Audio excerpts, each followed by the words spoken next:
Shalom, selamat pagi anak-anak semuanya. Apa kabar? Mereka berharap kita semua selalu dalam keadaan sehat dan bersemangat ya anak-anak. Tidak terasa kita sudah tiba di hari Rabu lagi ya anak-anak. Siapa yang sudah rindu untuk beribadah bersama-sama? Nah, sebelum kita mulai beribadah, izinkan Badeka untuk mengajak anak-anak untuk berdoa bersama-sama. Mari kita berdoa anak-anak, kita mau siapkan hati kita sebelum kita mulai ibadah kita. Mari kita berdoa. Selamat pagi Tuhan Yesus, terima kasih untuk setiap penyertaan-Mu ya Tuhan.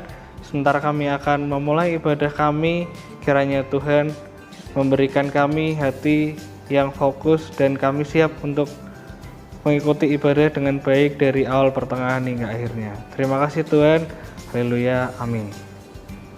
Nah, anak-anak, saat ini kita akan bersama-sama memuji Tuhan dengan pujian yang berjudul Adalah Sukacita di Hatiku. Mari kita pujikan pujian bersama-sama dengan senyum dan sukacita.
Baik anak-anak, saat ini kita akan bersama-sama merenungkan firman Tuhan. Tapi sebelumnya izinkan Badeka untuk mengajak anak-anak berdoa agar setiap firman yang akan kita renungkan dapat berguna untuk kehidupan kita. Mari kita berdoa dengan sungguh-sungguh. Terima kasih Tuhan Yesus yang Maha Baik. Sebentar lagi kami akan mendengarkan firman-Mu ya Tuhan. Kiranya Tuhan membuka hati dan pikiran kami agar kami dapat menerima dan memahami firman-Mu. Terima kasih Tuhan, haleluya, amin. Anak-anak yang terkasih di dalam Tuhan, perenungan firman Tuhan kita pada hari ini diambil dari kitab Kisah Para Rasul, pasal yang ke-16, ayat yang ke-25, dan kitab Filipi, pasal yang pertama, ayat yang ke-12 sampai yang ke-19. Dan saat ini Padeka akan membacakan ayat tersebut untuk anak-anak semuanya. Kisah Para Rasul pasal yang ke-16 ayat yang ke-25 dan ke-26. Tetapi kira-kira tengah malam Paulus dan Silas berdoa dan menyanyikan puji-pujian kepada Allah, dan orang-orang hukuman lain mendengarkan mereka. Akan tetapi terjadilah gempa bumi yang sangat hebat, sehingga sendi-sendi penjara itu goyah. Dan seketika itu juga terbukalah semua pintu dan terlepaslah belenggu mereka semua. Kitab Filipi pasal yang pertama ayat yang ke-12 sampai yang ke-19. Aku menghendaki saudara-saudara supaya kamu tahu bahwa apa yang terjadi atasku ini justru telah menyebabkan kemajuan Injil, sehingga telah jelas bagi seluruh istana dan semua orang lain bahwa aku dipenjarakan karena Kristus. Dan kebanyakan saudara dalam Tuhan telah beroleh kepercayaan karena pemenjaraanku, untuk bertambah berani berkata-kata firman Allah dengan tidak takut. Ada orang yang memberitakan Kristus karena dengki dan perselisihan, tetapi ada pula yang memberitakannya dengan maksud baik. Mereka ini memberitakan Kristus karena kasih, sebab mereka tahu bahwa aku ada di sini untuk membela Injil. Tapi yang lain karena kepentingan sendiri dan dengan maksud yang tidak ikhlas, sangkanya dengan demikian mereka memperberat bebanku dalam penjara. Tetapi tidak mengapa, sebab bagaimanapun juga Kristus diberitakan, baik dengan maksud palsu atau dengan jujur. Tentang hal itu aku bersukacita, dan aku akan tetap bersukacita. Karena aku tahu bahwa kesudahan semuanya ini ialah keselamatanku oleh doamu dan pertolongan Roh Yesus Kristus.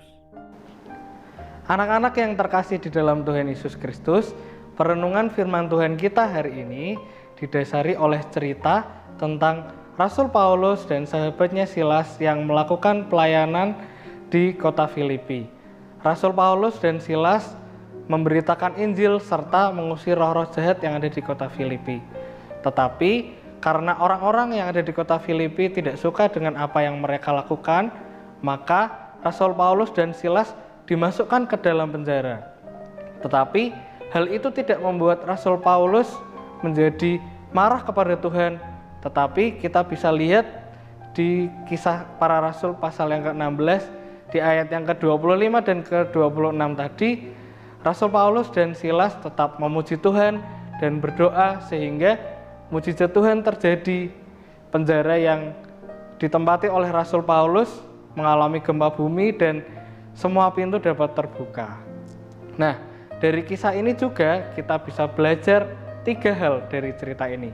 Yang pertama, Rasul Paulus tetap bersukacita walaupun dia dipenjarakan. Contoh sikap bersukacita dari Rasul Paulus adalah dia tetap memuji dan memuliakan Tuhan, dia tetap berdoa dan dia tetap bersyukur kepada Tuhan. Yang kedua, Rasul Paulus percaya karena dengan memberitakan Injil, dengan apa yang dia lakukan, maka ada Tuhan di dalam hatinya. Dan Rasul Paulus percaya bahwa ada keselamatan dari Tuhan yang akan diberikan Tuhan oleh karena apa yang dia lakukan. Yang ketiga, sebagai orang Kristen, kita juga harus mau untuk meneladani apa yang dilakukan oleh Rasul Paulus. Kita harus tetap belajar bersukacita. Meskipun mungkin hari-hari ini anak-anak tahu ya, kita sedang mengalami pembelajaran di rumah, walaupun mungkin terasa susah, tapi kita harus tetap bersukacita. Kita harus tetap bersyukur kepada Tuhan. Dengan cara kita harus tetap belajar yang rajin, kita harus tetap mengerjakan setiap tugas-tugas yang diberikan oleh guru-guru kita dengan baik. Nah, anak-anak, demikian firman Tuhan yang bisa kita renungkan hari ini. Sebagai penutup, mari kita akan memujikan sebuah pujian yang berjudul Hati Senang.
Nah, anak-anak, sebagai penutup, mari kita berdoa bersama-sama. Parika pimpin dalam doa. Terima kasih Tuhan, hari ini kami boleh belajar dari firman-Mu. Kiranya Tuhan memberkati kami agar kami mau belajar untuk tetap bersukacita dalam keadaan apapun ya Tuhan.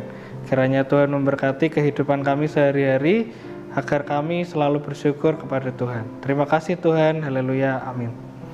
Nah anak-anak, ibadah kita sudah selesai. Sampai bertemu di ibadah selanjutnya ya anak-anak. Semangat, Tuhan Yesus memberkati.